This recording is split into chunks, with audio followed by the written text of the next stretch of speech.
بسم الله الرحمن الرحيم الحمد لله الحمد لله وكفى والصلاة والسلام على نبي المصطفى وعلى آله وصحبه ومن اقتفى أما بعد السلام عليكم ورحمة الله وبركاته. Bugün Qoş Mayram, bugün Cuma günü, bugün Arafa, bugün dünya yüzünün acılığa barganlar hazır Arafat tosunda. Arafat aymağında Allah'a ibadat kılıp, günösünün enelerinin, apalarından canı törülgen ımır kayday arılıp tazarı uçu jerde jana uçuru vakıtta hazır. Bunday uçur seyrek kezdeşedi. Arafa menen Cuma günü. Bugün ibadatlar eselenip, soğuptu ol жазыла turgan günöler, keçirile turgan dua, tilekler, maksatlar жүзөгө aşırılıp kabul bola turgan en ıyık gündördün biri. Erten Allah buyursa, ertenki günge Allah barыбызды esen-aman жеткизсе, Kurban ayt namazı okuy turgan gün. Erten misалы.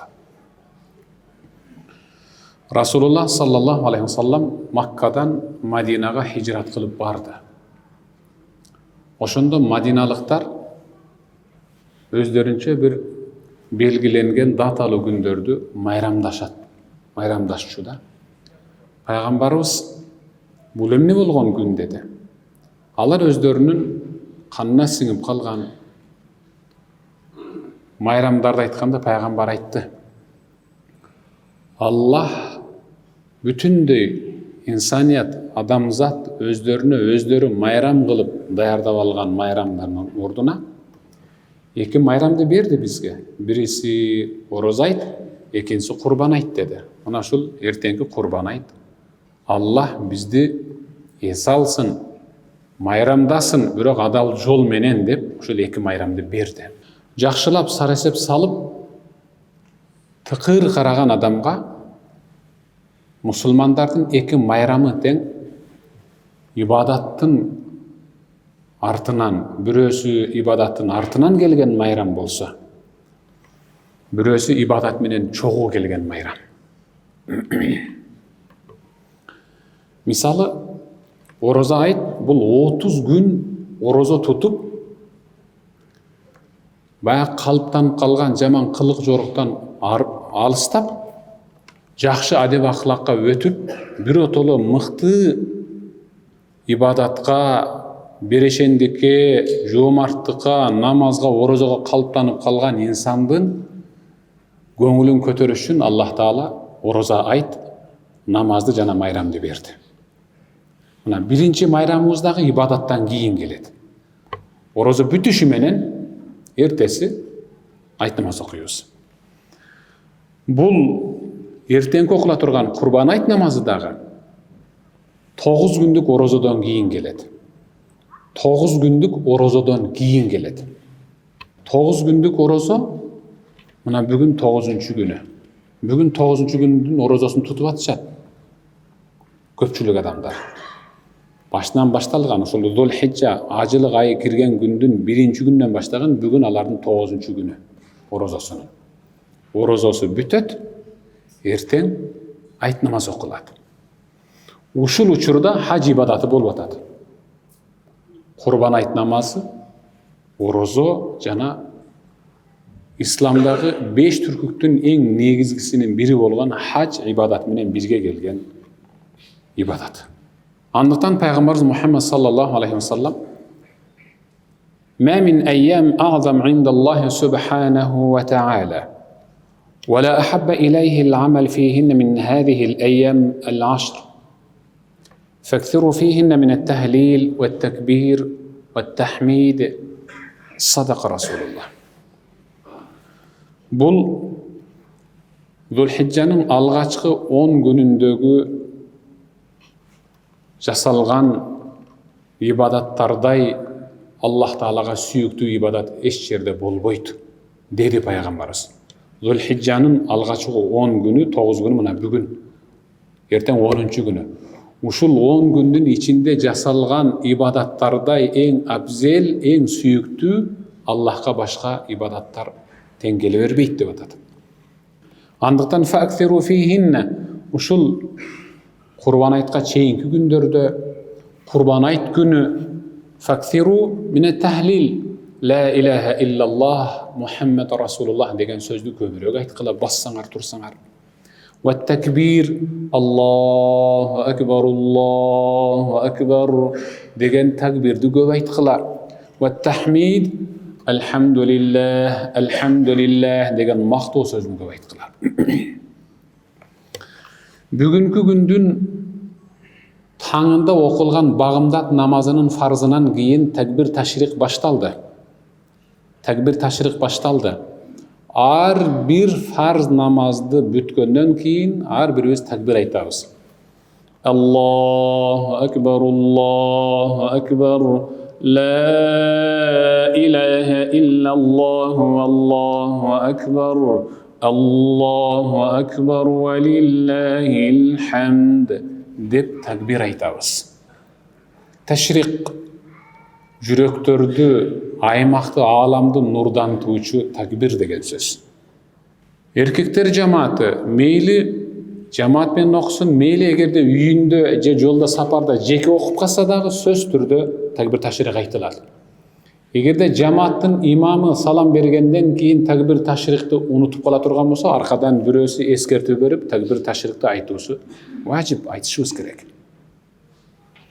Бул 12 числонун асырына чейин, асырында айтабыз, ошон менен токтойт. Эсиңиздерде болсун. Намазда гана эмес, базарга кирип бара жатканда, чыгып келе жатканыбызда, айтор басып бара жаткан жолубузда, кирип, чыгып, түшүп бара жатканыбыздын баарында такбир ташрикти көбүрөөк айтыңыздар. Такбирди көбүрөөк айтыңыздар. Анын жыйынтыгын, анын пайдасын көп өтпөй көрөсүз иншалла. Аллахты улуулай турган күн. Мындагы ушул Курбан айттын алгачкы 10 күнүндөгү көзгө басар маани бериле турган ибадаттардын дагы бири мечиттерге азандан мурдараак намаз үчүн даярданып кирүү. Жана намаздарды көбүрөөк окуу. Фарз намаздан кийин сүннөттөрдү, нафил сүннөттөрдү көбүрөөк окуу. Пайгамбарыбыз саллаллаху алейхи ва саллам عليك بكثرة السجود لله فإنك لا تسجد سجدة إلا رفعك إليه بها درجة وحتى عنك بها خطيئة.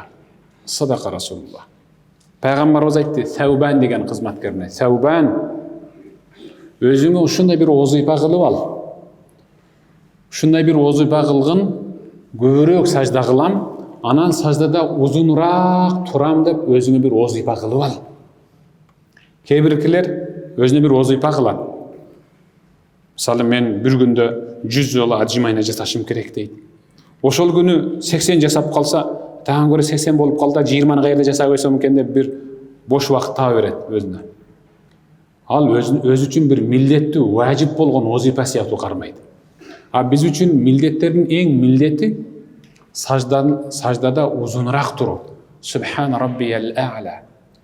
Subhan rabbiyal a'la. Саждада айтылган тасбих не бир укмуш мыкты Аллахты арулоо. Эң бийик болгон, эң улуу болгон, баарынан жогору турган Раббим, сени бардык кемчилдиктерден арулаймын. Сен бардык кемчилдиктерден аруусуң. Не деген мыкты сөз. Ушу сөз менен биз Аллахка жагынабыз. Анткени пайгамбар өзү айткан: Aqrabu ma yakunu al-abdu min rabbih wa huwa sajid. İnsandın öz Rabbisine жақын бола турган абал бул намазынын саждасында деген. Намаз өзүнчө жакындатат, бирок намаздын ичиндеги сажда ушунчалык жакындатат. Сажда кылуучу менен Аллахтын ортосундагы пардалардын бүт баары алынат. Эмне деп суранса, Аллах Таала берет деп атат. Андыктан ушул айларда пайдаланып кала турган эң мыкты ибадаттардын бири көбүрөөк сажда деген, көбүрөөк нафил намаз оку, анан ошонун саждасында узунураак тур. 3 жол айтасызбы тасбихті Субхан раббиял а'ла деп, 5 жол айтасызбы, 7 жол айтасызбы? Андан кейін сұраның. Аллахумма гфирли, Аллахым мені кечір. Вархамни, Аллахым мені өз ырайымың ал. Ваафини, Аллахым менің күнөөмдү ушунчалык тазарт, ушунчалык тазала, күнөөмдү жазыртып жаткан периштелериңе жада калса унуттуруп кой деген маани. Субханаллах. Не деген мыкты ибадат. فإنك لا تسجد سجدة إلا رفعك إليه بها درجة. Пайғамбар айтты, саждада ұзынырақ тұра бер. Қылған бір саждаң менен Аллах Таала сенің бейіштегі даражаңды болып көрбөгөндей көтереді. Екінші бір саждаң менен деп атады. وَحَتَّ عَنْكَ بِهَا خَطِيئَةً. Екінші саждаң менен Аллах Таала сенің бұл дүниедегі кетірген кемчіліктерін қымынайын қалдырмай кечіреді. Иштин бардығы саждада. Бүк түшіп сажда қылудан өткен Аллах Таалаға жағымды ибадат болбайды. Мен дайым айтып келем ғой, тик тұрған адам менен сажда қылған адамның айырмасы көрініп тұрады. Тик тұрған адам барынан биік тұрады. Тик тұрған адам барынан биік тұрады. А сажда қылып, мұрды менен жер жыттап, бешенесі менен жер сүзіп, алақаны менен жер таянып сажда қылған инсан, ал ең төмен инсан, шындап қарағанда. Сүретінен, сыртқы келбетінен қарағанда ең төмен адам. Бирок текеберденіп тик тұрған адамға қарағанда сажда қылып бүк түшіп жатқан сажда қылуучунун даражасы болып көрбөгөндөй биік. Анткени ал Аллах Таалага ең жақын болған абалда тұрады. Өзіңізді байқам. Балаңызға алып берген түрді карандаштар бар. Қара, қызыл, жана башқа. Ошонун ичинен ең көп колдонулган карандаш ал улам ушталып кичинере берет дагы чыпалактай болуп калат.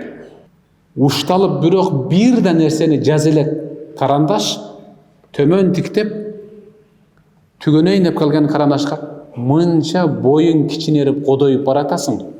А мага окшоп келбетиңди түз кармасаң болбойт беле десе, иштелип кыйла жазып койгон карандаш жогору жагына карап, мага окшоп пайдалуу нерселерди кийинки муунга из катары жазып калтырганыңда сен да кичинермексиң. Мен кичинергендигим пайда үчүн кичинерип атам дейт. Караң, чындап айтканда сиз пайдаңыз үчүн сажда кылып атасыз. Эртеңки бейишиңиз үчүн жатып атасыз сиз. Текеберденип сажда кылбаган, тик турган ал бийик болгондой болгону менен сажда кылып бүк түшкөн сиздин даражаңыз Аллахтын алдында болуп көрбөгөндөй жогору. Иншалла. Эми мындагы Зулхиджанын алгачкы 10 күнүндөгү Аллахка жагымдуу, бенденин ахирет дүйнөсүнө пайдалуу болгон соо гүл азыгын толтура турган ибадаттардын бири ал орозо тутуу. Бүгүн өзү көпчүлүгү орозо. Бүгүн көпчүлүгү орозо, кече туткан, андан мурдагы туткан. Мына бүгүн 9-күн орозо. Нафил орозо. Пайгамбарыбыз Кана Расулуллах саллаллаху алейхи ва саллям ясума 9 Зилхиджа. Пайгамбарыбыз Зулхиджанын 9-күнү мына бүгүнкү күн орозо тутчу. Бүгүнкү күн орозо тутчу. Ва яума Ашура Мухаррамдын 10-күнүндөгү орозо тутчу. Жакында келет буйурса. Ва 3 айям мин кулли шахр. Пайгамбар ар айдын 3 күнүндө сөз түрдө орозо тутчу. Ак түндөрдө. Жаңырган айдын 13-үндө, 14-үндө, 15-inde толгону ай болгону. Ошондо орозо тутчу. А Рамазанды толук тутчу. Эми мынау айда көпчүлүгү орозо менен өткөрүп атат. Дагы анча-мынчалары бейкапар калып орозсуз өткөрүп калдык. Аллах Таалам кийинки жылга жеткизсе баарыбызды орозо тутуучулардын катарына киргизсин. Wa kana Ibn Umar wa Abu Hurayra. Бул ыйык Зулхиджа айындагы Курбан айт айындагы көзгө басар жасала турган ибадаттардын дагы бири кайсыл десе, ат-такбир ва ат-тахлил ва ат-тахмид. Такбир takbir aytуу, tahlil aytуу, la ilaha illallah deb, tahmid aytуу, alhamdulillah deb, uğuza aytуу biröөгө. Antkeni Peygamberimiz faksiru fihinne mine tahlil ve takbir ve tahmid. Peygamberimizden bulay uşunday ıygay, soğuptor eserlerini berile turganay. Andıktan paydalanıp takbir aytıp kalgıla Allahu Akbar dep, tahlil aytkıla la ilahe illallah dep, hamd aytkıla elhamdülillah dep degen sözün tutuşup Abdullah ibn Umar, Hazret Umar'dın balası, jana Abu Hurayra degen eki ulu sahaba كان يخرجان إلى السوق في أيام العشر يكبران ويكبر الناس بتكبيرهما. Alar atayla bazarga çıkçu deydi. Oşol uçurda Peygamberin doğrunda, oşol Abdullah ibn Umar menен Abu Hurayra bazarga çıkçu. Zulhicce ayı kirgenden başlap. İşi yok, eç nesi alışpaydı, kardar da bolboydu. Jönle bazarın başından te ayağına çeyin barıp, ayağынан gayra başın köte çıkıp ketçu. Emne edip, ökö girip alıp, birösü bul jakta karap, birösü bul jakta karap, Allahu Ekber, la ilahe illallah, Allahu Ekber, Allahu Ekber ve lillahil hamd deb takbir aytışçu. Ve yukabbiru nas bi takbirihima. Alardı uğup turgan adamlar da aların takbirin koştop, ündörün biyi kötörüp aytıp kalışçu deydi. Takbirdi bilbegenler var, unutup kalganlar var, eskertүүчү katары sizdagi işkananızdabı, göçödöbü, üyüңүздöbü, ulam takbir aytıp durun. Çındap aytkanda bul bizge adat bol ele gele. İlgeri mында aytуу jok ele. Kebir adamlar uyalışsa, kebir adamlar taptak eskertүүnü bilbeyt ele. Kebirlerine katı tıyuu salıngan ele. Hazır takbir ayta berin. Allah'ın uluktan Allahu Akbar degen Allah ulu degen söz. وكان عمر يكبر في بيته في قبته بمنى فيسمع أهل المسجد فيكبرون ويكبر أهل الأسواق حتى ترتج منى تكبيرا. Hazreti Umarul Faruk, ulu sahaba, ikinci halife, hac gündürdü Mine degen örüngö. Nol jerde hazır cemaatin arasında hacga barıp Mine örönünde tünögönдөр bolsa elestep jürögü bir ezilip atat da ahаттың Mine örönünde bir bolsam gana dep. Mine örönünde turgan uçurda çatırında. Ушундай takbirde aytчу özünün çatırынан kийинки çatırlarga çeyin үнün жеткириш максатта үнün бийик көтөрчү. Çıksa çatırına girip bara жатса, жолда басып bara жатса дагы тынбай takbir aytчу. Аны керек болсо көчөдөгүлөр, мечиттегилер да угуп takbir aytчу. Керек болсо базарга кирип да takbir айтып эскертип турчу. Hatta tartija mina takbira. Керек болсо Hazreti Umar'dın takbirin koştup adamlardın жалпы takbir aytkanынан Mina örönü titirep ketçü deyli bolçu deydi. Titirep ketkidey bolçu. Takbir menen alamdı takbir menen жаңыртышыбыз керек. Аймагыбызды takbir menen жаңыртышыбыз керек. Men daim aytıp kelem go. Эми эскертүү бул момундарга пайдасын берет деген Аллахтын өзүнүн аяты бар. Улууларга окшогула. Өзүңөрдү улууларга окшотуп жашагыла. Ушул окшоонун өзүндө ийгилик бар жана тозоктон кутулуу бар дейт. Улуулар табииндер илгери эки учурда айылды аралап азан айтышчу. Бирөөсү азан айтса, бирөөсү такбир айтчу. Bir учур куфтан намазы окулуп бүткөндөн кийин жамаат бөлүнүп алышып көчө кирип бир азанды көчөнүн башынан аягына чейин айтып бүтүшүп, кайра жыйналышып туруп анан таркап үйүнө кирип кетишчү. Экинчиси багымдат намазынан кийин дейт. Эмнеге ушундай кылат элеңер десе, аймагыбызда бир кырсык, апат, бале жалалар, бөөдө кырсыктар, ууру кескиндер, түшүнүксүз, жыйынтыгы чыкпаган айык кыз дарттар болбосун деп алдын ала ошон такбир айтып, азан айтып такбир айтып турчу элек дейт. Келгиле ошол өлкөбүздүн бүтүндүгү, мамлекетибиздин ушул өнүп өсүшү, элибиздин ынтымакта, бардарчылыкта, бакбат турмушта, ыйманда, хидаятта жашаш үчүн ушу такбир айталы биз да. Басып, азыр ушул жумадан чыгып, өзүңүздүн ушул иш жумуш ордуңузга барганга чейин эле жаныңыздагы угаар угулбас кылып Аллаху акбар деп такбир айтып барың. Өзүңүз үчүн пайда. Андан кийин Инна а'замал айям индаллахи яумун нахр. Аллахтын алдындагы эң улуу күндөрдүн бири эртеңки курбандык чалына турган күн. Эртеңки курбандык чалына турган күн. Эртең көпчүлүгүбүз ушу курбандык кылып атабыз. Субханаллах. Эмне бир окмуш мыкты күн келип атат. Ан'ам 4 түрдүү жандыктан курбандык чалынат. Төө 5 жашар болуш керек. Уй 2 жашар болуш керек.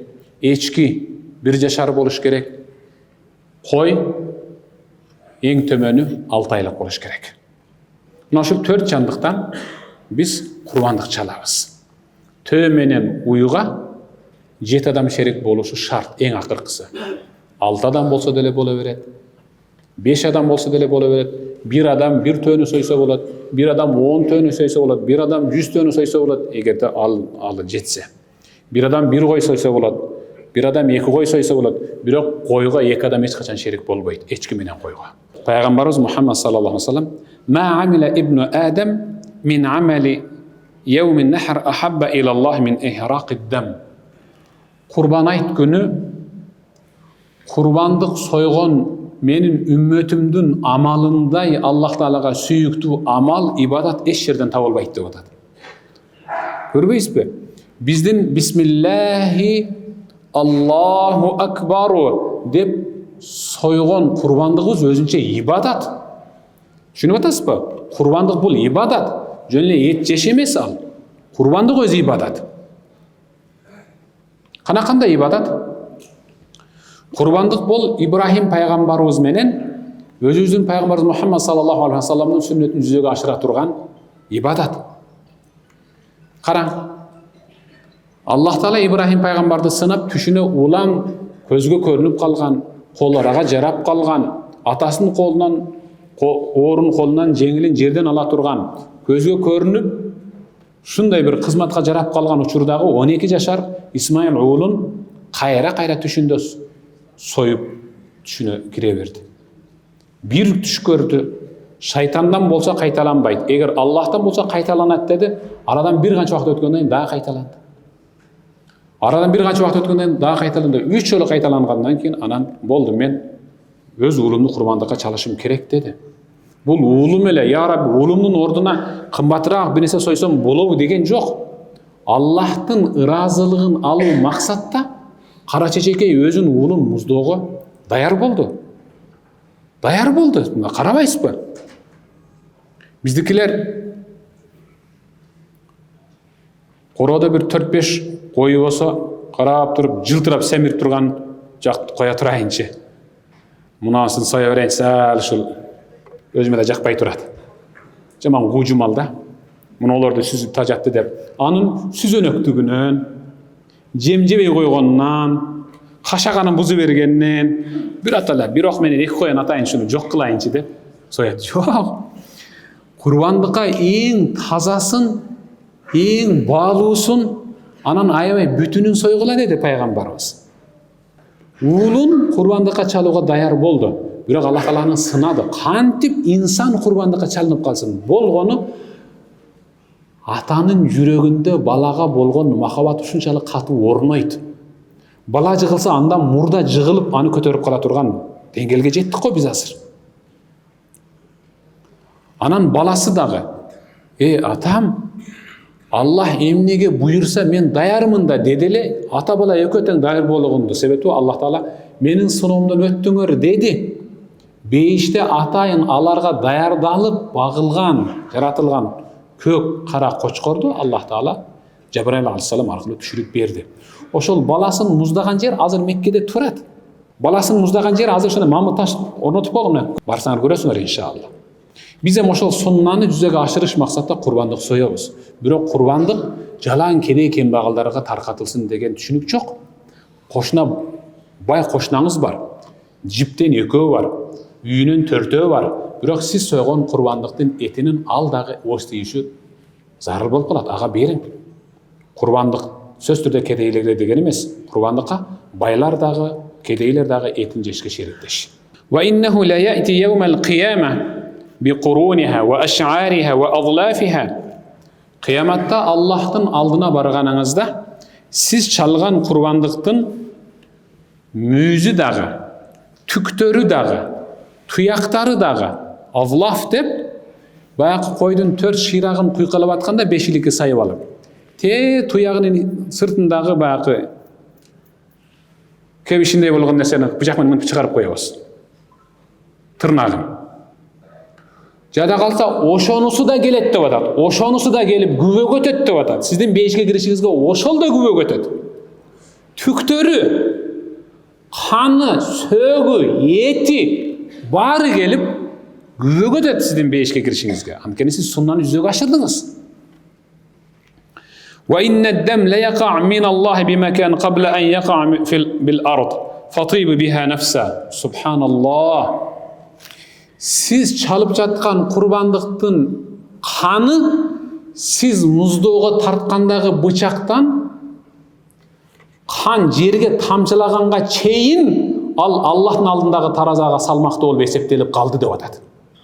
Али жерге сиз çalıp жатқан курбандыктын каны тамчылап түшкөнгө чейин ал тамчынын салмагы Аллахтын алдында сиздин бейишке киришиңизге eselenip tonnalanıp жазылды деп атат. Болгону ал жерде bir litr, 1,5 litrге жетпеген кан тамчылайт. Бирок Аллахтын алдында ал сиздин бейишке киришиңиз үчүн тонналаган эң мыкты сиздин бейишке киришиңизге өбөлгө боло турган эң мыкты кан катары эсептелет. Инна салати ва нусуки ва махияя ва мамати ли раббил аламин. Менин намазым дагы, курбандыгым дагы, тирүүлүгүм дагы, өлүшүм дагы, өлүмүм дагы Аллах үчүн деп кой. Өзүңдү Аллахка арнап кой. Кылган курбандыгыңды милдет кылып, өткөндөгү мен сойгон курбандыктын эти кандай экен деп бүт бардыгын уялта бербе.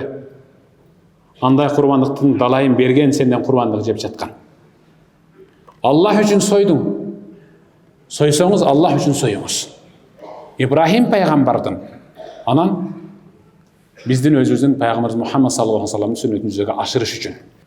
Бирок бир жери бар. Курбандыкка арбаун ла тажуз фил адахи. Курбандыкка жарабай турган мал. Алар кайсылар? Ал-аура ал-бейн ауруха. Курбандыкка чалына турган жандыктын бир көзүнүн сокурдугу акыйкый болсо, сол сак көзүн таңып коюп айдасаң, бары бир нерсени тарс этип сүзүп ала турган болсо, анда ал сокур деп эсептелет. Сак көзүн таңып коюп айдай турган болсоңуз, ал дубалды барып сүзүп ала турган болсо, ал демек сокур деп эсептелет. Сак сизге анын көзү ооругандай болуп турса, анын сак көзүн таңып койсоңуз, ооруган көзү менен жолун таап кете турган болсо, ал сак мал деп эсептелет. Оорулук эсептелбейт.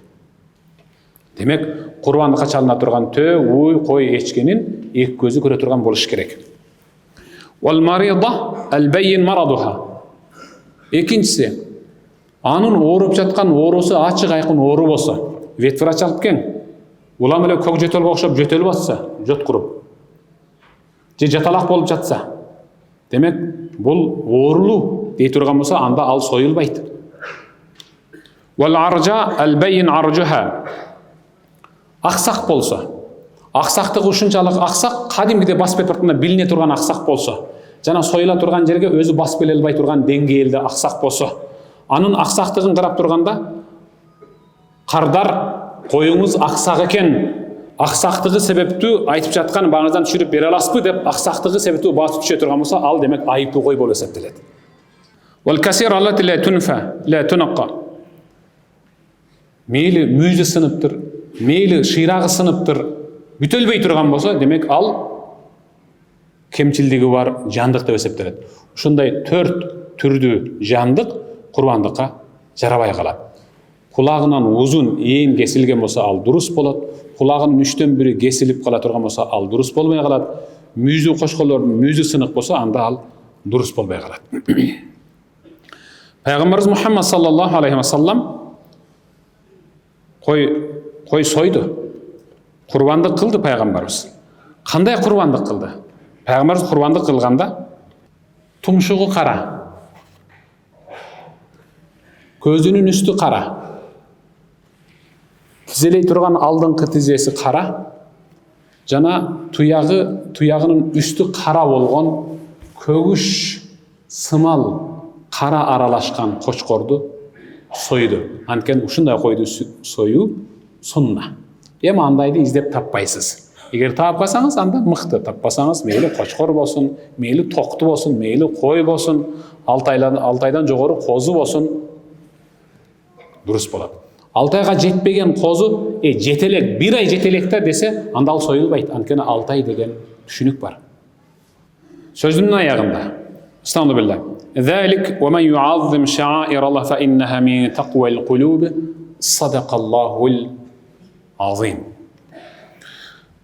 Бұл құрбандық шалу Аллах Тааланың өкімі, Алланың белгілерінен. Андықтан құрбандыққа алған малды аяқ менен тейіп болбойды. Аны қол менен қармап алып, мыжығып, жұлқып, түртіп, қордоо болбойды. Құрбандыққа алынған малды жағымсыз ысымдар менен атап болбойды. Аны ушунчалык сылап сыйпап, таза кылып союш керек. Ушунун өзү деп атат. فإنها من تقوى القلوب. Мунун өзү таква жүрөктөрдүн белгиси. Аллах Тааладан корккон, Аллах Тааланын буйругун аткарып тыйгандан тыйыла турган эң мыкты инсандардын белгиси ушундай. Дагы кошумча. Аллах өз аятында саналла: "Фасалли ли раббика ванхар." Фасалли ли раббика ванхар. Алгач айт намазын окугун. Ванхар андан кийин курбандыгыңды чал деди. Кимде ким айт намаз окуганга чейин бүгүн атамдын ашын берет элек да. Айт намаз окуп келип соя турган болсок, анда биз түшкүгө тамак даярдаганга жетпей калат экенбиз. Бир экиштен бир иш силер барып келе бергиле, биз муну музай коелу дей турган болсо, анда анын сойгон жандыгы жөн эле садака катары кабыл алынат, курбандык өтпөйт.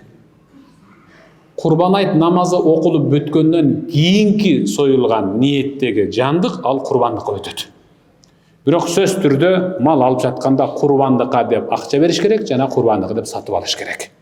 Андыктан ким курбандыкка алып соем деген ниет менен бирок айт намаз окулганга чейин союп ала турган болсо, анын курбандыгы өтпөй калат. Аллах Таалам бүгүнкү Арафа күндү, Жума күндү баарыңыздарга куттуу берекелүү кылсын. Эртеңки айт баарыңыздарга маарек болсун. Аллах Таалам мындай бактылуу күндөрдүн далайын пешенебизге жазсын. Бардарчылыкта, бакубат турмушта, ыйманда, инсафта, ынтымакта, бактылуулукта жашашыбызды Аллах Таалам баарыбызга насип этсин. Амин. Аллахумма иннека афуун карим, тухиббул афва фа'фу анна. يا رحيم برحمتك يا أرحم الراحمين. الله أكبر. بسم الله والحمد لله والصلاة والسلام على رسول الله. Сол жагымда желим идиштерде куруттун түрлөрү, шербеттин түрлөрү тизилип турат. Башка суусундуктарды жарыялабайт болчумун. Мен тек гана ушул суусундуктарды жарыялаганымдын бирден бир себеби, сиз эгерде бул суусундукту сатып алып ичсеңиз, анда сөз түрдө сиз сатып алган акчадан бир сому жетим, жесир, муктаждарды кепилдикке алууга жумшалат. Андыктан сиз сатып алып суусундугуңузду кандырганда биле бериңиз, кайсы бир жетимге менин акчамдан бир сому кетти деп. Мыкты суусундуктар. Башка ден соолукка зыяндуу суусундуктардан көрө дасторконубузда дайым ушундай суусундуктар турган жакшы эмеспи? Андан кийинкиси биздин Минбар медиадагы сабактарыбызды өзүндөй кылып чагылдырып, тасмага түшүрүп, өзүндөй кылып силерге жеткирип жаткан операторлорубуздун эмгегин баалап, ушул Алато Амир компаниясы аларды Маяна жактан каржыламай болду.